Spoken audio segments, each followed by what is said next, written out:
ಇಲ್ಲ. ಇಷ್ಟು ಸರಳವಾದ ಸೊಲ್ಯೂಷನ್ ಹೇಳಿದ್ದಾರೆ ಅಂತ ನಾನು ಹೇಳಿದ್ದೇನೆ. ಅದು ಬಿಲ್ಲವ ಸಮಾಜದವರು ಆರ್ಗನೈಸ್ ಮಾಡಿದ್ರು. ಅವನು ನನ್ನ ಮನೆ ಬಿಡಲಿಕ್ಕೆ ಅಂತ ಕಾರಣ ಕರ್ಕೊಂಡು ಬಂದ, ಆರ್ಗನೈಸ್ ಮಾಡಿದ ಲೀಡರ್, ಬಿಲ್ಲವ ಸಮಾಜದ ಲೀಡರ್ ಹುಡುಗಿ. ಅವನು ಬರುವಾಗ ಏನು ಹೇಳ್ತಾನೆ ಗೊತ್ತಾ, ಆಚಾರ್ಯರೇ ನಮ್ಮ ಊರಿನ ಮಧ್ವಾಚಾರ್ಯ, ಅವರು ನಮ್ಮ ಊರಿನ ಮಧ್ವಾಚಾರ್ಯ ಇಷ್ಟು ಸತ್ಯ ಇಷ್ಟು ಸ್ಪಷ್ಟವಾಗಿ ಹೇಳಿದ್ದಾರೆ, ನಮಗೆ ಯಾರು ಹೇಳಿಲ್ಲ ಇವರಿಗೆ. ಹೇಳಿದ್ರೆ ನಾವು ಮಧ್ವಾಚಾರ್ಯರು ನಿಮಗಿಂತ ಹೆಚ್ಚು ತಲೆ ಹೊತ್ತು ತಿಂದಿದ್ದೆವು. ನಮಗೆ ಯಾರು ಮಧ್ವಾಚಾರ್ಯ ಹೇಳಿದ್ವಿ ಸತ್ಯವನ್ನೇ ನಮ್ಮ ಹತ್ರ ಹೇಳೇ ಇಲ್ಲ ಯಾರು.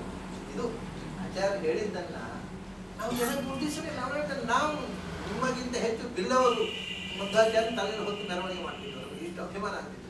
ಒಬ್ಬರು ಹೇಳೇ ಇಲ್ಲ ನಮಗೆ, ನಾವೇನು ಮಾಡಿದ್ವಿ. ಅದಕ್ಕೆ ನಾವು ನಾರಾಯಣ ಗುರು ಹೇಳಿದೆವು ಮಧ್ವಾಚಾರ್ಯ ಬಿಟ್ಟು, ಯಾಕೆಂದ್ರೆ ಇಲ್ಲಿ ಯಾರು ಹೇಳಲಿಲ್ಲ ಅಂತ. ಈ ವಿಷಯವೇ ಗೊತ್ತಿಲ್ಲ ನಮಗೆ, ನೀವು ಹೇಳಿದ್ಮೇಲೆ ಗೊತ್ತಾಗ್ತದೆ. ಯಾಕೆ ನಾನು ಹೇಳ್ತಾ ಇದ್ದೇನೆ ಅಂದರೆ, ಎಷ್ಟೋ ವಿಷಯಗಳು ಆಚಾರ್ಯರು ಸಾರ್ವಕಾಲಿಕ ಸತ್ಯ, ಯಾವ ಕಾಲಕ್ಕೂ ಅನ್ವಯವಾಗುವಂಥ ಸತ್ಯವು, ಯಾವ ಕಾಲಕ್ಕೂ ಯಾರಿಗೂ ನೋವಾಗುವ ಸಂಭವ ಇಲ್ಲ. ಆ ರೀತಿ ಹೇಳಿದ್ದನ್ನು ನಾವು ಪ್ರತಿಯೊಬ್ಬರು ಯಥಾಶಕ್ತಿ, ಎಲ್ಲರೂ ಒಂದೇ ರೀತಿ ಕ್ರಿಯೆ ಮಾಡಲಿಕ್ಕೆ ಆಗುವುದಿಲ್ಲ, ಎಲ್ಲರಿಗೂ ಎಲ್ಲ ವಿಧದ ಸಾಮರ್ಥ್ಯ ಇರುವುದಿಲ್ಲ. ನಮ್ಮ ನಮ್ಮ ಸಾಮರ್ಥ್ಯಕ್ಕೆ ತಕ್ಕಂತೆ ಆಚಾರ್ಯರ ವಾಸ್ತವ ಚಿತ್ರಣ ಜಗತ್ತಿನ ಮುಂದೆ